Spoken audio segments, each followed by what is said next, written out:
life is making you lonely, you can't always go downtown. When you've got worries, all the noise and the hurry seems to help, I know. Downtown, just listen to the music of the traffic in the city. Linger on the sidewalk where the neon signs are pretty. How can you lose the... Ah, shit.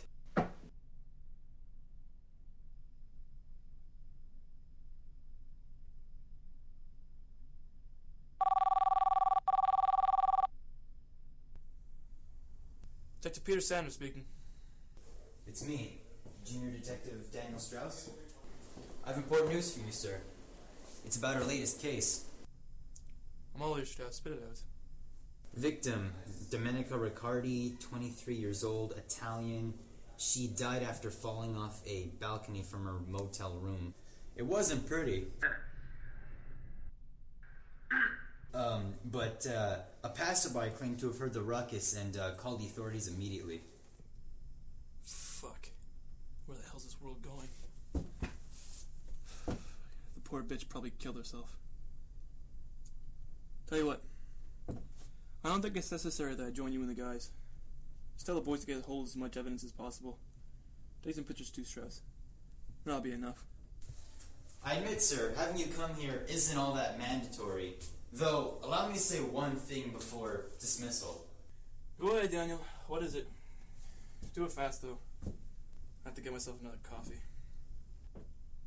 Of course, sir. No problem, sir. I'll be as brief as possible. Damn it, Strauss.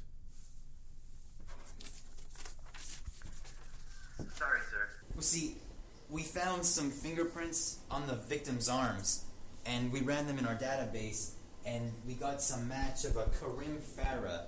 He's 20 years old, and he's a painter. I sent some colleagues after him for questioning. Was it the right thing to do, sir?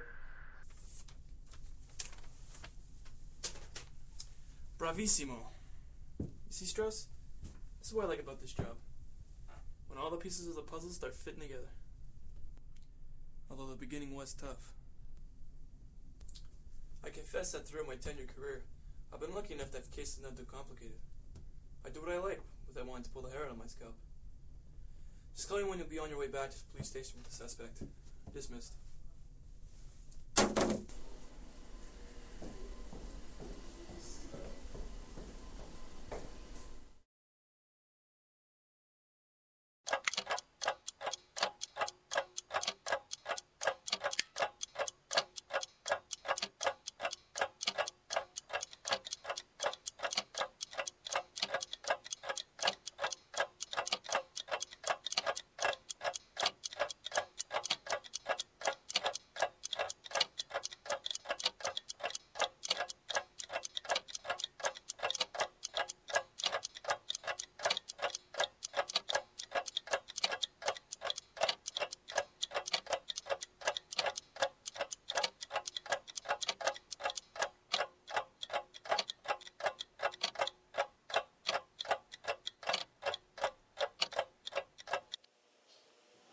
Let me get this straight, you asshat.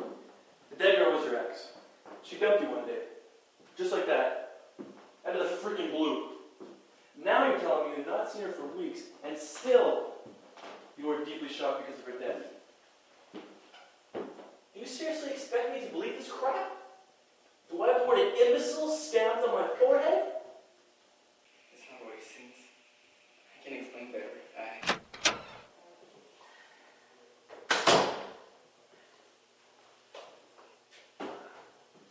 Beg your pardon, sir.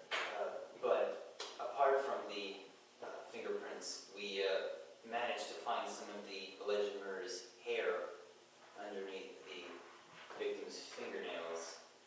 I'm sure you'll also be glad to hear that we managed to get some video footage from the surveillance cameras from the motel. Should we check it out now?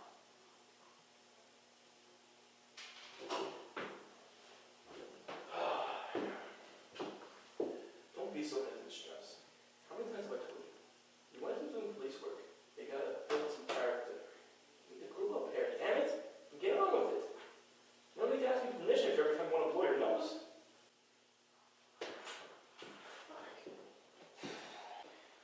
As you may notice in the video footage, the time and place of this is exactly the same as the reported death of Miss Riccardi. In this recording, we see Farah walking into the motel.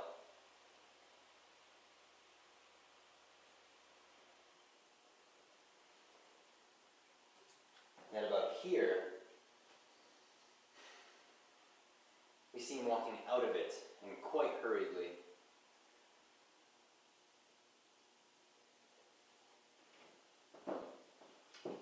Well, Farah, it seems the evidence is quite overwhelming.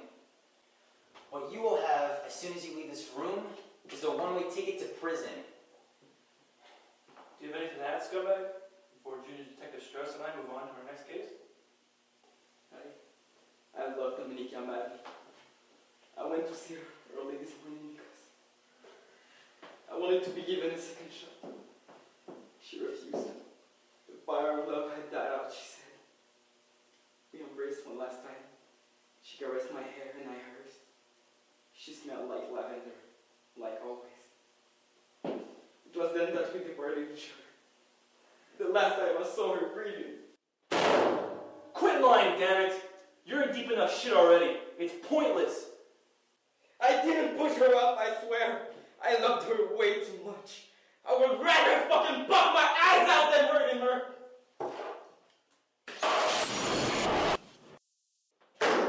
Stop bullshitting. Don't you see we have enough facts incriminating you to send you off in a concrete cube for the rest of your days? Just cooperate. The sentence might be less severe this way. I'm even willing to make sure it is. All I want from you is to make a fucking statement. I'm not guilty. Please believe me. How could I kill my only love? Listen now, listen carefully. I know guys like you. Fuckers that don't give a monkey's ass about anything nor anyone. You have no conscience and no moral compass. A long time back, a bastard like you killed my very first partner. My childhood friend. Carlos Estevez. He did it right before my own eyes.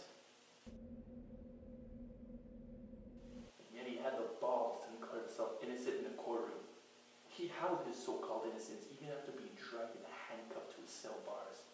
He never dropped a damn lie. Isn't life a bitch to maybe go over the same thing again?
Detective Saunders, my name is Inga Imovlana.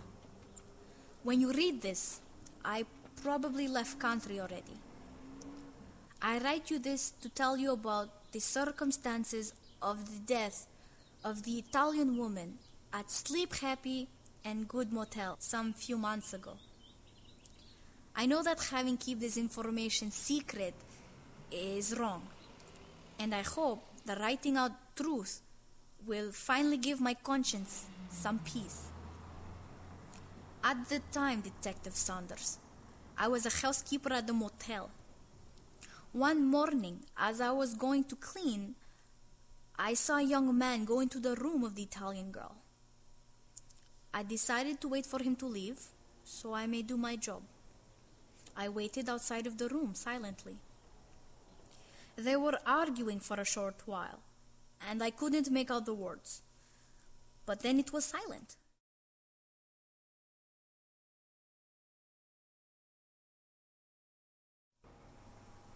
He came out of the room looking very sad, and then he left.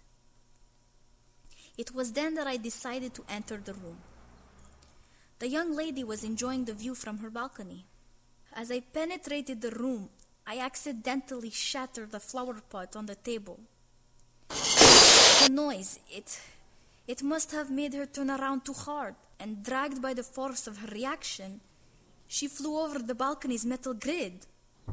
And because of me, all because of me, she found death in the vacuum.